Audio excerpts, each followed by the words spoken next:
semuanya, pecinta timnas di tanah air.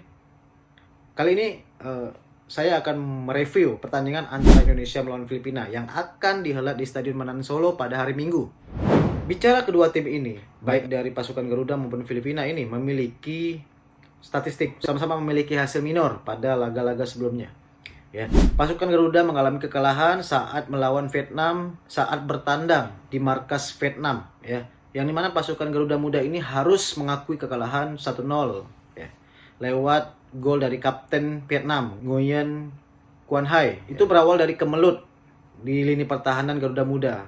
Alhasil bisa dimanfaatkan oleh kapten Vietnam tersebut. Kemudian Filipina juga sama mendapatkan hasil minor ketika berhadapan dengan Vietnam. Padahal Filipina ini diunggulkan menjadi tuan rumah. Ya, sempat unggul 1-0 ya. Sampai menjelang di menit akhir, namun kemenangan dari Filipina itu sirna berkat dari gol pemain dari Vietnam itu sendiri ya, memanfaatkan kemelut di lini belakang dari pemain Filipina. Keduanya ini sama-sama memiliki kelemahan di lini belakang yang bisa dimanfaatkan oleh lawan-lawannya. Berdasarkan klasemen grup B Piala AFF ya, kita bisa lihat di situ timnas Vietnam unggul 2 poin dari timnas Indonesia. Kemudian peringkat ketiga ada Myanmar, keempat Filipina, dan di posisi buncit itu Laos ya. Jadi yang memiliki peluang untuk lolos ke semifinal itu sama-sama ketat ya. Vietnam bisa disalip, Indonesia bisa disalip karena jaraknya hanya 2 poin. Filipina jaraknya 2 poin. Kemudian Myanmar itu pun juga memiliki jarak yang begitu dekat dengan timnas Indonesia. Nah, jadi sama-sama memiliki kesempatan untuk lolos ke semifinal Piala AFF tahun ini. Kita lihat dari kedua tim ini saat berhadapan dengan Vietnam, yang dimana pasukan Garuda Muda itu kalah dari beberapa aspek ya. Misal possession ball, justru Vietnam yang jauh lebih unggul daripada pasukan Garuda ini. Kemudian peluangnya juga jauh Vietnam berbanding Garuda Muda. Lalu Vietnam melawan Filipina itu malah justru Filipina yang menguasai pertandingan ya, 51% berbanding 49% Vietnam. Nah, jadi di sini kita perlu waspada terhadap kekuatan dari Filipina ini. Ya, pada laga kemarin itu Filipina dan Vietnam ini memiliki kekuatan yang berimbang. Mereka bermain imbang kemarin dengan skor 1-1. Jadi ini mesti jeli ya, mesti melihat kelemahan-kelemahan dari Filipina ini agar timnas Indonesia itu bisa melangkah cepat lolos ke semifinal Piala AFF 2024. Dan ini akan memberikan kado terindah jika pasukan Garuda ini bisa menjuarai Piala AFF tahun ini kategori senior ya. Karena kemarin-kemarin belum sempat menjuarai Piala AFF, hanya justru yang usia 22 kemarin yang menjuarai Piala AFF. Jadi kita patut waspada terhadap pemain-pemain dari Filipina. Di sini ada 4 pemain yang mesti dikawal ketat, mesti dijaga ketat oleh pemain-pemain dari Garuda Muda ini ya, karena keempat pemain ini memiliki kontribusi besar terhadap Filipina dalam assist maupun gol. Nah, yang pertama itu ada ujung tombak dari Filipina itu ya, Christensen. Nah, ini patut diwaspadai karena kemarin sempat mencetak gol pada saat laga melawan Myanmar. Nah, jadi dalam 7 laga terakhir Filipina, Christensen ini bisa mencetak 3 gol dan 3 assist. Nah, ini merupakan statistik yang baik bagi ujung tombak dari Filipina itu. Kemudian ada lagi pemain yang berposisi sebagai gelandang serang ya, yaitu Sandro Reyes ya, yang bermain di klub di kasta Liga keempat Jerman. Nah, kemudian ada bek kanan dari Filipina itu sendiri, yaitu Paul Tabinas. Paul Tabinas ini bermain di klub kasta kedua Liga Kroasia yang patut diwaspadai karena pengalamannya bermain di Liga Kroasia. Kemudian yang keempat itu Zico Bailey. Nah, ini pemain yang justru malah memilih bermain untuk timnas Filipina, padahal sempat bermain di MLS ya, klub teratas di Liga Amerika Serikat selama 2 musim. Nah, ini patut diwaspadai oleh pemain-pemain Garuda Muda ini ya.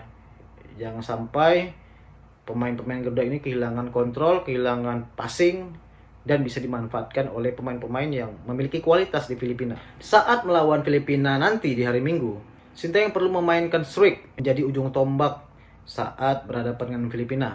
bisa coba dengan formasi 4-3-3 karena Marcelo ini sudah bebas dari akumulasi kartu.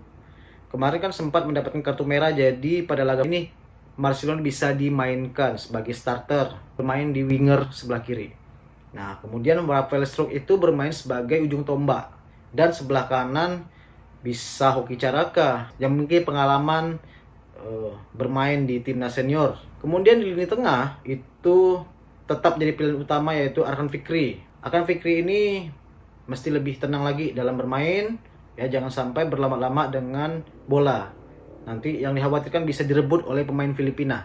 Detan boleh diberi kesempatan untuk bermain karena pada saat kemarin laga melawan Vietnam, Detan itu menunjukkan performa yang bagus saat berada di kotak penalti Vietnam. Hampir mencetak gol, namun bisa ditepis oleh kiper Vietnam, yaitu Nguyen Philip. Pemain mesti memanfaatkan kelemahan di pasukan Filipina ini, karena kemarin berdasarkan laga melawan Vietnam, Filipina memiliki kelemahan, yaitu dari lini belakang yang bisa dimanfaatkan oleh Garuda Muda ini. Karena padahal sempat memimpin skor selama 90 menit. Namun kemenangan itu buyar berkat gol dari pemain Vietnam yang memanfaatkan kemelut dari lini belakang. Ya.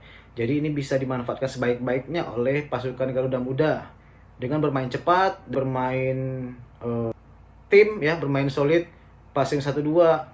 Jangan selalu memainkan bola atas, jangan selalu memainkan long ball. Nah, ini kalau memang passingnya bagus, kontrol passingnya bagus, ya tidak masalah kalau bermain long ball. Tetapi kalau passingnya jelek, tidak tenang, kontrolnya kurang bagus, nah, dan lini tengah ini mesti juga tenang dalam memberikan umpan kepada pemain-pemain yang lain dan memanfaatkan Arkan Fikri, ya, Detan, ya, justru pemain tengah ini diharapkan kreatif jika menjadi pengatur serangan di pasukan Garuda Muda ini.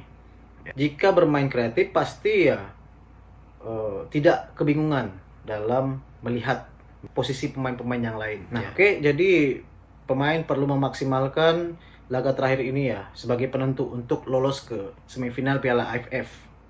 Padahal ini yang diharapkan oleh masyarakat pecinta timnas, ya, yang dari dulu mendambang-dambangkan juara Piala AFF.